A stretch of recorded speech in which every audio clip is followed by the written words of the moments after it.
morning, everybody. And who don't know me, I'm Leon Presner. I did. Yes, I did. Yes, you did. Here to introduce Spider Jones, and I'm going to read a little quick bio of who he is. Spider is a highly popular motivational speaker who is much admired for his diligent work among the youth. His inspirational life story, Out of the Darkness, reveals his amazing rise from the impoverished gang-infested inner-city projects of Detroit and Windsor, and how, as a grade 5 dropout, he eventually returned to school at the age of 30 to become an honor student. Spider's favorite thing is talking to his Nighthawks, whether it be about sports, entertainment, or hot issues. Over the past 20 years, Spider has interviewed such notables as Muhammad Ali, Mark Wahlberg, Jesse Jackson, LL Cool J, Ron Howard, Scott Grimes, Doug Gilmore, Cito Gaston, Oscar De La Hoya, Roy Jones, Christopherson, James Brown, Guy Lafleur, Carlos Delgado, Jim Brown, and countless others.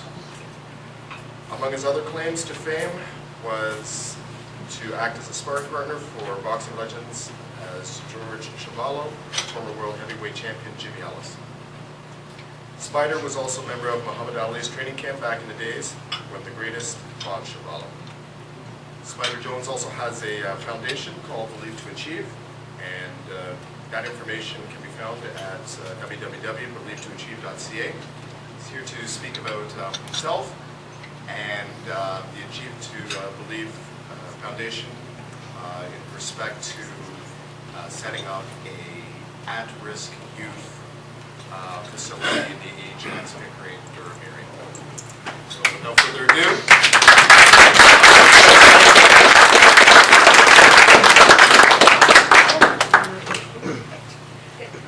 good luck.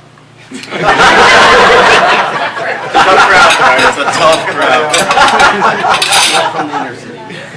First of all, I was a little offended when I first walked in because Leon, being a police officer, he recognized me right away. And then I went like this here. Hey, Spider, how you doing? He didn't recognize me then. Hey, my real name, by the way, isn't Spider. That's my nickname. But wherever I go, and generally when I want to speak about young people. A lot of what I do is with young people, inspiring them to stay in school and get an education, because education is the great liberator. It doesn't matter where you come from, it's where you're going. But to drum this into someone's head that is being bombarded 24/7 by media, commercialism, and all these other things is a very difficult thing. Now, I know I've only got about, 10 or 15 minutes? No. About 20 minutes, 15, 20 minutes, because first of all, you put the son of a Baptist minister on a podium, especially a black Baptist minister. They are long-winded. They love to talk, man. My father could preach a sermon till the cows came home. But, thanks for the invitation. I really look forward to this because I actually spoke at the Rotary's. They had an event, I believe it was about a year ago, at Hart Place, and they had Rotary members from all over Ontario, and we had a wonderful time. And your club does some wonderful things. You got to be very proud of it. I'm a member of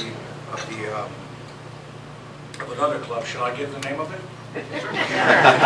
Yes. There's my fellow member there. She's here. And by the way, she is a pit bull. She is the heart and soul of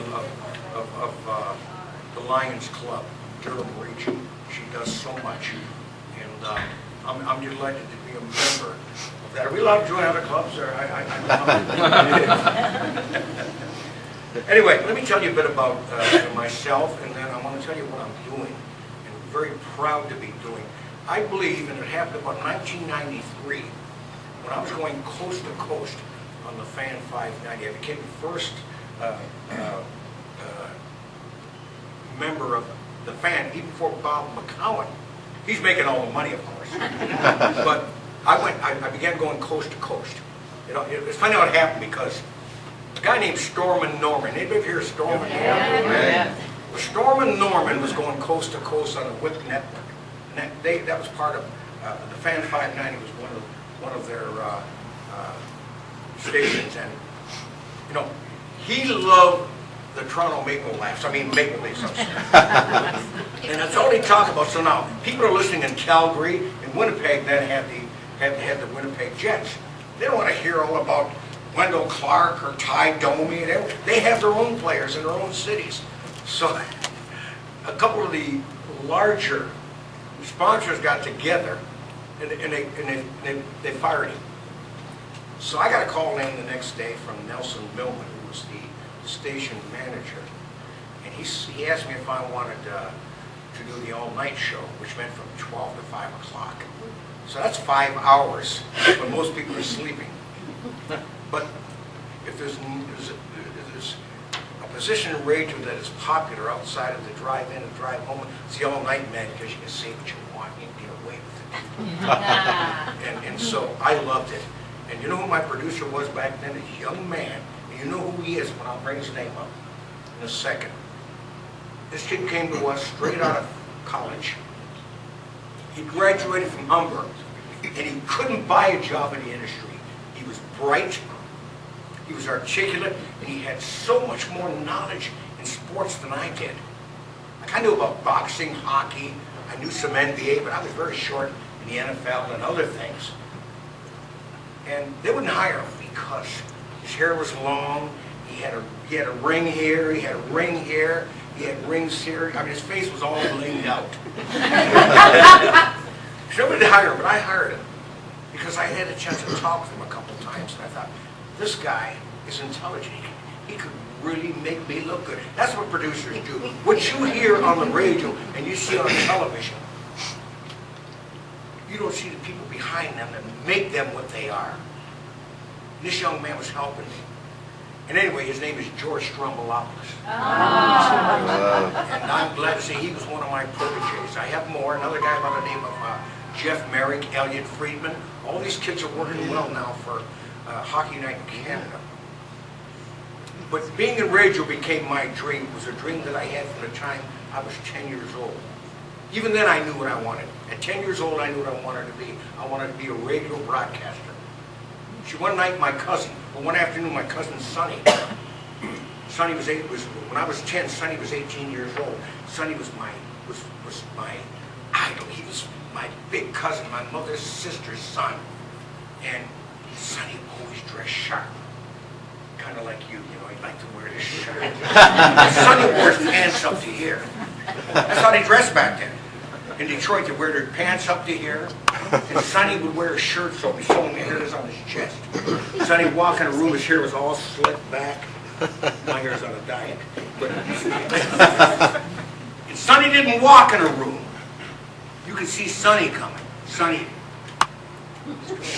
step into a room, and all the honeys loved Sonny. That's why I was friends hung with him.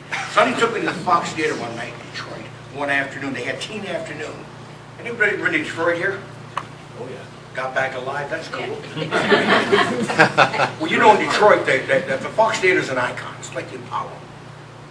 So one afternoon, Sonny takes me and 5 or 6 of his crew to the Fox Theater.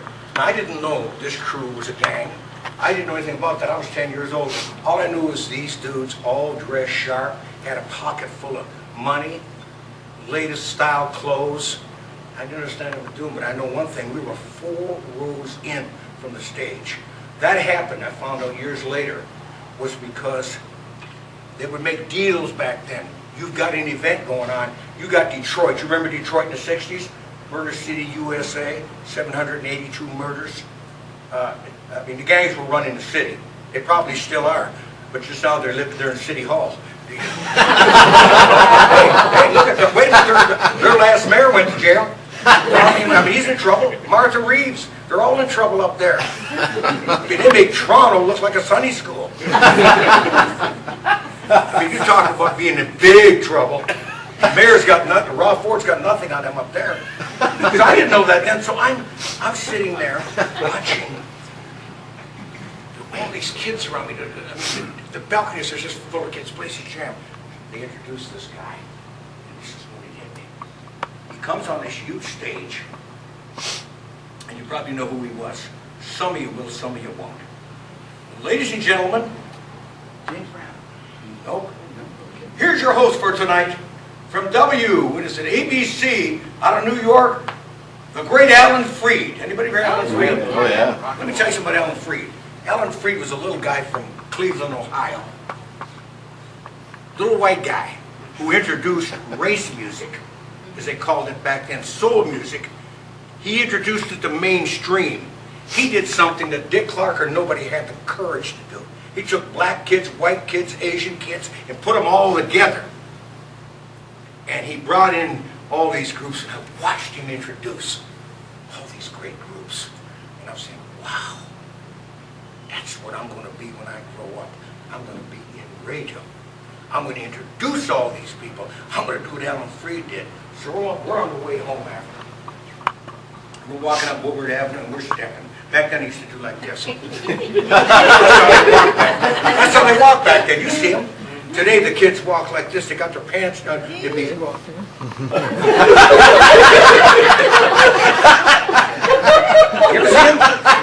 Pants all down to here. I work with them every day, so I have to tell them, hey boy, that's why you get caught today. Policeman say, can I talk to a minute? They pull their pants up and fall and break their faces. Back in the day, our pants were up here. They said, want to talk to me, bro?